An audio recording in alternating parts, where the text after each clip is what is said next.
নমস্কার বন্ধুরা, ইউনিভার্সের নতুন বার্তায় অনেক স্বাগত। ঈশ্বর, যিনি তোমাকে মায়ের গর্ভে সৃষ্টি করেছিলেন, যিনি তোমার মাথার প্রতিটি চুল গুনে রেখেছিলেন, আমি সেই যিনি তোমাকে তোমার নামের থেকেও ভালোভাবে চিনি। আমি জানি তুমি ভাবছো আমি অনেক দূরে।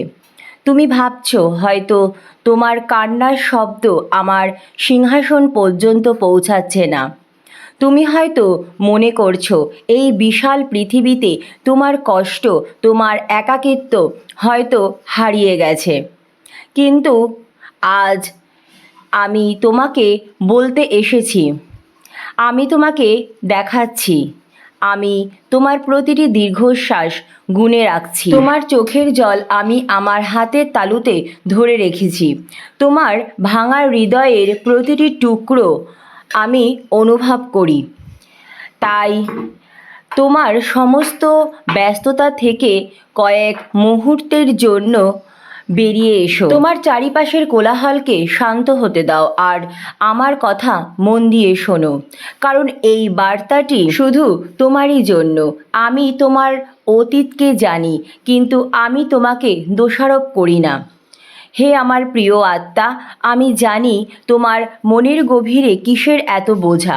আমি তোমার অতীতের সেই ভুলগুলো জানি যা তুমি নিজেকেও কখনো ক্ষমা করতে পারো না, সেই গোপন পাপ, সেই লজ্জার মুহূর্তগুলো যা তুমি রাতের অন্ধকারে লুকিয়ে কাঁদো। তুমি ভাবো এইগুলোর জন্য আমি হয়তো তোমাকে প্রত্যাখ্যান করেছি, কিন্তু আমার কথা তুমি শোনো। আমি যখন তোমার দিকে তাকাই, আমি তোমার পাপকে দেখি না, আমি দেখি আমার সন্তানকে যে পথ হারিয়েছে। আমি দেখি একটি আহত হৃদয় যার নিরাময় প্রয়োজন। মনে রেখো, দেখো সেই হারানো পুত্রের গল্পটি, যখন সে তার সব হারিয়ে অনুতাপে দগ্ধ হয়ে ফিরে আসছিল। তার বাবা কি তাকে দোষারোপ করেছিলেন? না, বাবা দূর থেকে তাকে দেখেই দৌড়ে গিয়েছিলেন, তাকে বুকে জড়িয়ে ধরেছিলেন এবং তার জন্য উৎসবের আয়োজন করেছিলেন। সেই বাবা হলাম আমি, অর্থাৎ ঈশ্বর, আর তুমি হলে আমার সেই সন্তান। তোমার অতীত যতই অন্ধকার হোক না কেন, আমার করুণার আলো তার চেয়েও অনেক উজ্জ্বল। আমি তোমার পাপগুলোকে পূর্ব থেকে পশ্চিম দিকে যত দূর তত দূরে নিক্ষেপ করে দিয়েছি। আমি আর সেগুলো মনে রাখি না, তাই নিজেকে আর দোষারোপ করো না। সেই অপরাধ বোধের বোঝা নামিয়ে ফেলো। আমি তোমাকে ক্ষমা করে দিয়েছি, তুমি আমার কাছে ফিরে এসো। আমার ভালোবাসা তোমার সমস্ত লজ্জা ঢেকে দিতে সক্ষম। আমি তোমাকে নতুন করে শুরু করার সুযোগ দিচ্ছি। এখন এসো, আমরা বোঝাপড়া করি। যদিও তোমাদের সব পাপ টকটকে লাল হয়েছে, তবুও তা বরফের মতো সাদা হবে। যদিও সেগুলো গাঢ় লাল রঙের হয়েছে, তবুও তা অনেক সাদা হবে।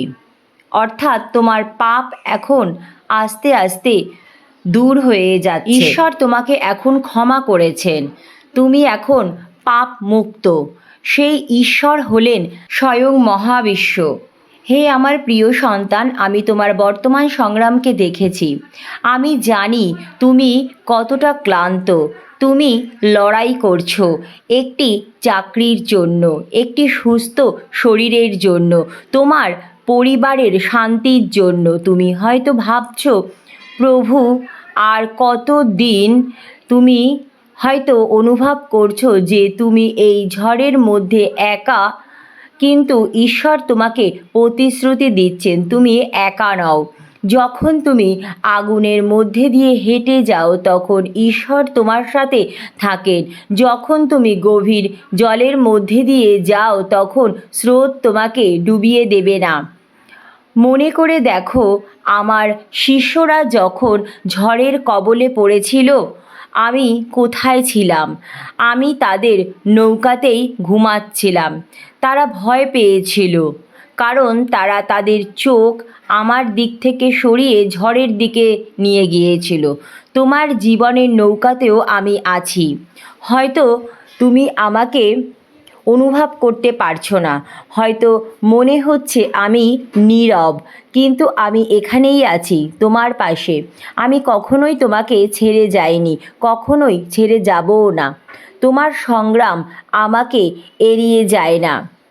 তোমার প্রতিটি কষ্ট আমার হৃদয়কে স্পর্শ করে, কিন্তু আমি এই সংগ্রামকে অনুমতি দিয়েছি, কারণ আমি জানি এটি তোমাকে আরও শক্তিশালী করে তুলবে। যেমন আগুনে সোনা পুড়ে খাঁটি হয়, ঠিক তেমনই তুমিও এই কষ্টের মধ্যে দিয়ে গিয়ে আরও খাঁটি এবং মনের দিক থেকে শক্ত হচ্ছ। তাই হাল ছেড়ে দিও না, তোমার বিশ্বাসকে ধরে রাখো। তোমার চোখ ঝড়ের দিকে নয়, আমার দিকে অর্থাৎ ঈশ্বরের দিকে ফেরাও। ঈশ্বরের একটি কথাতেই এই ঝড় শান্ত হয়ে যাবে। সঠিক সময় ঈশ্বর তাই ঠিক করবেন। আজ আমি চাই তুমি শান্ত হও। আর শোনো, তোমার জন্মের আগে থেকেই আমি তোমার জন্য একটি পরিকল্পনা তৈরি করে রেখেছি, আর সেই পরিকল্পনাটি উত্তম, তোমার জন্য উত্তম। আমার পরিকল্পনা তোমার মঙ্গলের জন্য, অমঙ্গলের জন্য নয়। আমি তোমাকে একটি ভবিষ্যৎ এবং একটি আশা দিতে চাই। তুমি হয়তো এখন পুরো পথটি দেখতে পাচ্ছ না, তোমার সামনের পথটি হয়তো অস্পষ্ট, তুমি হয়তো একটি অন্ধকার উপত্যকার মধ্য দিয়ে যাচ্ছ, কিন্তু আমি পুরো মানচিত্রটি দেখতে পাচ্ছি। আমি জানি এই পথ কোথায় গিয়ে শেষ হয়েছে। তুমি ভাবছো তোমার জীবনে ঘটে যাওয়া ভুলগুলো হয়তো আমার পরিকল্পনার নষ্ট করে দিয়েছে। বিশ্বাস রাখো আমার উপর, আমি তোমার জীবনের অমঙ্গলকে মঙ্গলে পরিণত করছি তোমার জীবন বাঁচানোর জন্য। তোমার জীবনেও যা কিছু খারাপ মানুষ আছে যারা তোমার ক্ষতি করছে, কিন্তু তা আমি তোমার এবং অন্যের আশীর্বাদের জন্য ব্যবহার করব। তাই ভবিষ্যতের ভার আমার হাতে ছেড়ে দাও। ভবিষ্যৎ নিয়ে তুমি চিন্তা করো না, নিজের বুদ্ধি বা শক্তির ওপর বিশ্বাস রাখো, নির্ভর করো না।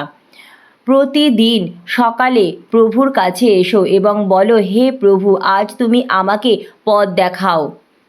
তাহলে প্রভু তোমাকে ধাপে ধাপে পথ দেখাবেন। তোমার কাজ হলো শুধু বিশ্বাসে প্রভুর হাত ধরে রাখা। তোমার সমস্ত অন্তর দিয়ে সদা সর্বদা প্রভুর ওপর বিশ্বাস করো। তোমার নিজের বিচার বুদ্ধির ওপর ভরসা করো না। তোমার সমস্ত চলবার পথে ঈশ্বরকেই সামনে রাখো। তোমার পথ সোজা এবং সরল হয়ে যাবে। হে আমার প্রিয় সন্তান, আমি তোমার হৃদয়ের আকাঙ্ক্ষা, ইচ্ছা সমস্ত কিছু জানি। তোমার সমস্ত প্রার্থনা আমি শুনেছি। তোমার সকল মনস্কামনা পূর্ণ হবে। তুমি শুধু ঈশ্বরের ওপর ভরসা করো, বিশ্বাস রাখো। ঈশ্বর তোমাকে যা দিতে চলেছেন তা তোমার কল্পনার চেয়েও অনেক বেশি। ধন্যবাদ মহাবিশ্ব।